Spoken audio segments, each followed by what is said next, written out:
still have some work to do, don't I?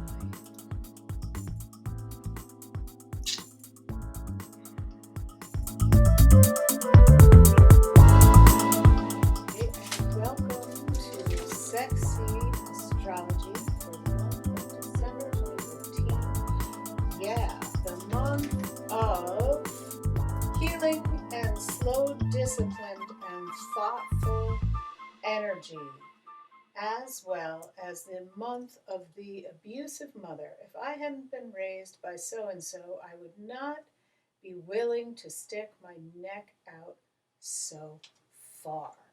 That is the theme of the month of December 2015. Welcome to Sexy Astrology.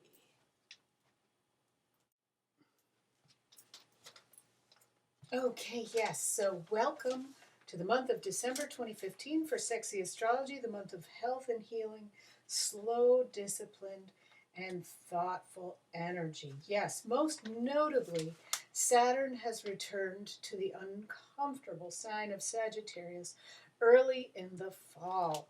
And the reason why I say uncomfortable, I'll just throw out my notes, is because Sagittarius is anything but reliable, trustworthy, slow moving, is very uninterested in building a structure. The only way that it really,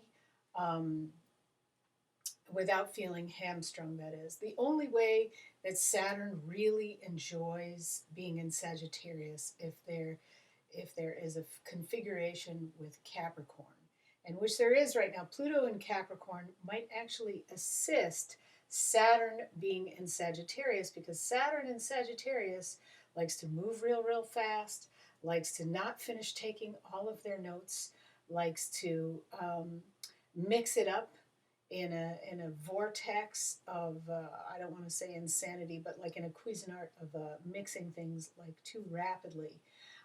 Saturn does rule the kind of melding of different cultures, philosophies, and religions, and it also has a heavy hand and toehold in the world of history, and really enjoys kind of punching those up and bringing them into the forefront, if you will. So Saturn in Sagittarius is really re-experiencing at this moment how to create infrastructure around the topics that are Sagittarian in nature.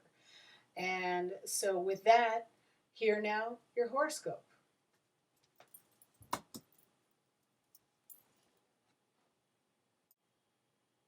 Right, so the business of Saturn in Sagittarius, Sagittarius ruling sort of like forefronter, forward thinking in historical terms, and racing to the top, and being in this fiery kind of volcano of like, I did it first, because it's a fire sign. Let's not downplay the importance of the Sagittarius energy in our life.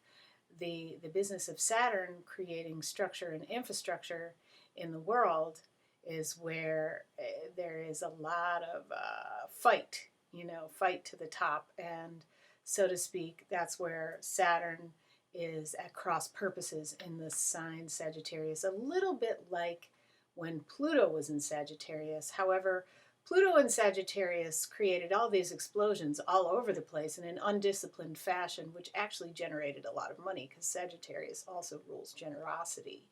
And now this isn't necessarily going to make money now for anybody, but it will in the future.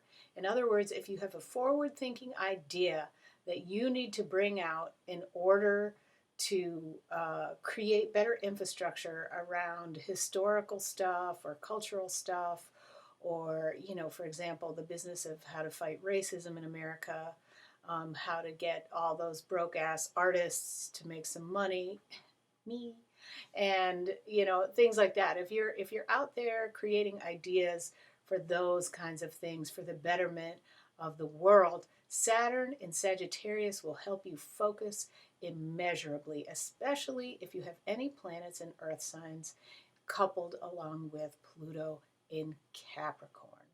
So that's all I got for that little bit. Here now, your horoscope. Oh, yeah, one more thing about Saturn and Sagittarius. If you are not supposed to move ahead in an area which you had placed great importance on, Saturn and Sagittarius will force you to let it go and help you heal. So take heed. Watch what is going on with yourself. Okay. Yes, so in a sense, anybody with a lot of Sagittarius right now, if you have been kind of moving in a thoughtful, slow, disciplined fashion, you will have success. If something is being ripped from your hands, obviously do the work you need to do to let it go. You can let go of anything, you know. It's like the human soul is capable of healing all kinds of things. So anyway, yes, especially the square to Virgo. I need to talk a little bit about that. Virgo, Jupiter, it squared to Saturn in Sagittarius would have a lot to do with practical problem solving issues on the forefront of culture, history, and where should we go next. So keep your antennas up if you're a Virgo with a lot of Sagittarius, Brian. Or vice versa, you're a Sag with a lot of Virgo. Okay, or you're in a couple, Tia and Carl. Hello, dear Aquarius from Sexy Astrology. Try to make your statements public this month. It will be good for you as well. The cool thing about the Aquaman, you, is you don't really need anybody. You are as cool as a cucumber in July. So I want you to go outside your comfort zone and be public. Talk. Whatever that means.